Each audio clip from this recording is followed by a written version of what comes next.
Let's get straight into panel time now.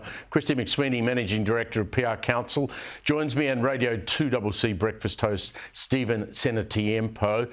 Let's talk about Australia Day. We can't avoid it. It's driving me absolutely nuts. Stephen, let's start with you. Pat Cummins, he's weighed in, as I guess we all expected he would. He's made it pretty clear in the past, his view. Have a listen to what he said today.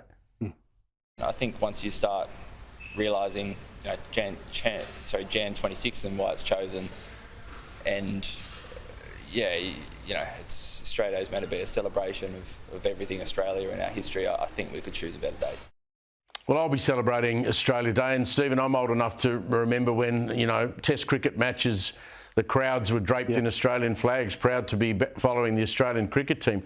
I think these guys have got to understand, and look, it's Cricket Australia, the Blazer brigade, are as bad as anyone, but the players themselves have got to understand that if they want the support of Australian cricket supporters in particular, let alone the wider community, that they've got to understand they're playing for the Australian cricket side. Yeah, well, no two ways about that, and I think that's the great irony of it. But I think when you listen to what Pat Cummins said, it highlights a broader problem we have here, is that we have a generation of people in Australia that don't actually understand what Australia Day stands for and what the 26th of January stands for. So he says, when we look at what January 26 and why that date was chosen, I'm convinced he actually doesn't actually know the answer to that. And he says, we need to find another date. Well, which date?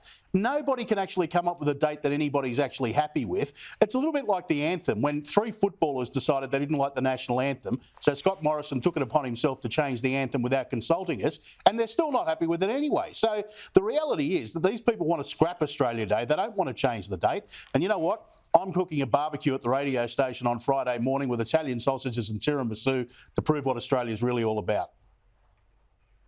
Yeah, I'll be here working. I've just got to work out what my costume will be.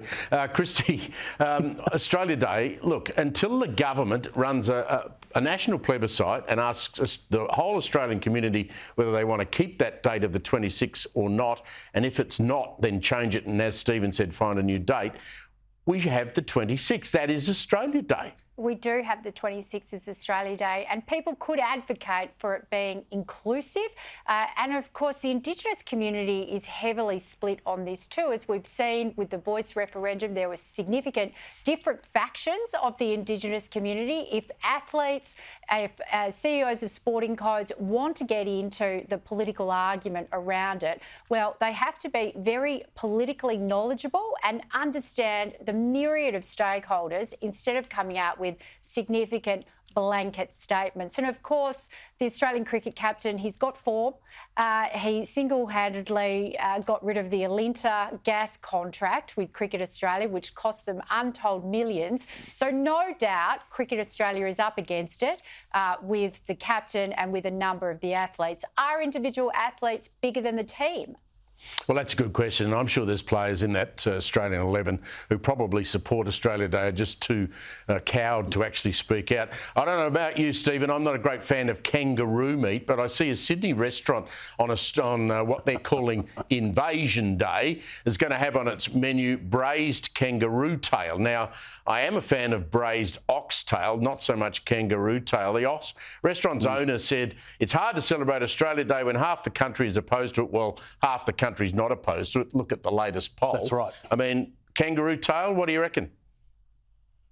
Look, I'm not a fan of kangaroo meat. I'm with you, Steve, on that. But, and what is it? We're the only country in the world that eats our coat of arms. But isn't this a Vietnamese restaurant? I wonder how traditional kangaroo tail is at a Vietnamese restaurant. Oh, it's just people trying to push their barrows. Let's talk about teachers, Christy, because this is really disturbing. A bunch of Victorian teachers are banding together to push what's described as pro Palestine messages in class. Now, that sort of activism gets us to the point where we're at, where anyone under about the age of, 30, just hears this noise and doesn't bother to go and examine the facts of the case because the teachers are telling them untruths about Australia Day and what happened with colonisation.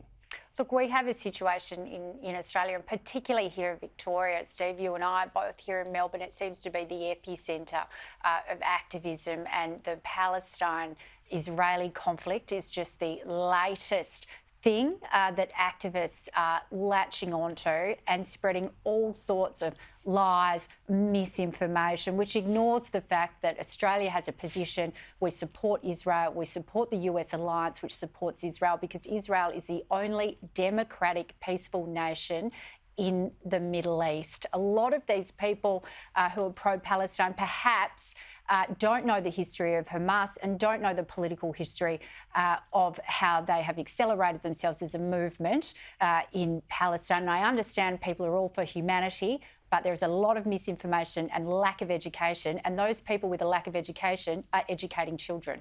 Stephen, you're in the national capital of Canberra. You host the breakfast show there.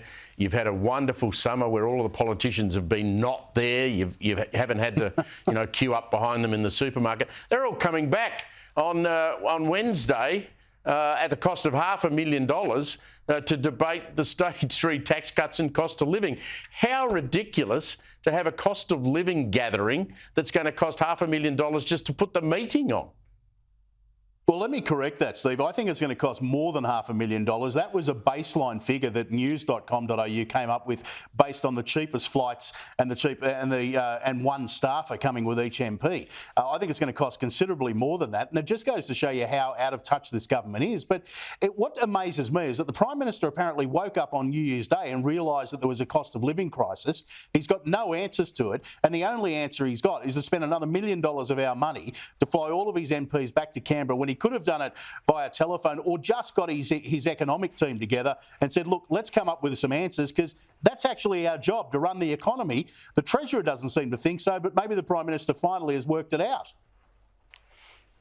Christy, you're an expert in political messaging. How dangerous is it for Anthony Albanese if they fundamentally change that promise of the stage 3 tax cuts? It's hugely damaging. It gives the opposition, it gives Peter Dutton an opportunity to say, we had Labor so far down the hole that they changed their position. It gives him an opportunity to say that he didn't implement any cost of living relief through successive budget. We've got MyEFO coming up towards the end of the year to see how it will go. We do have a budget coming in May.